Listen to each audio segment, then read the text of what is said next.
Може да ти кажа повече от 10 или по-малко, не знам, няма да ги броя, но ще ти кажа най-важните. Ми обичам роднините си, семейството си, приятелите си, лесно се доверявам, трудно прощавам, ами още пиклива съм в очите, не знам защо, всеки ми го казва.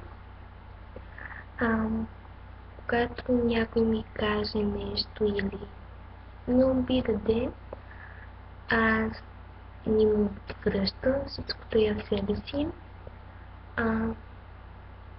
Още не обичам да лъжа приятелите си.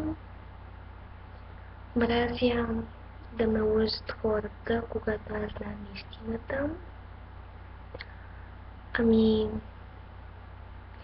По някой път, така казвам, не слушам приятелите си, защото те ми казват едно, а с моята глава правя и не ги слушам, правя напълно други неща.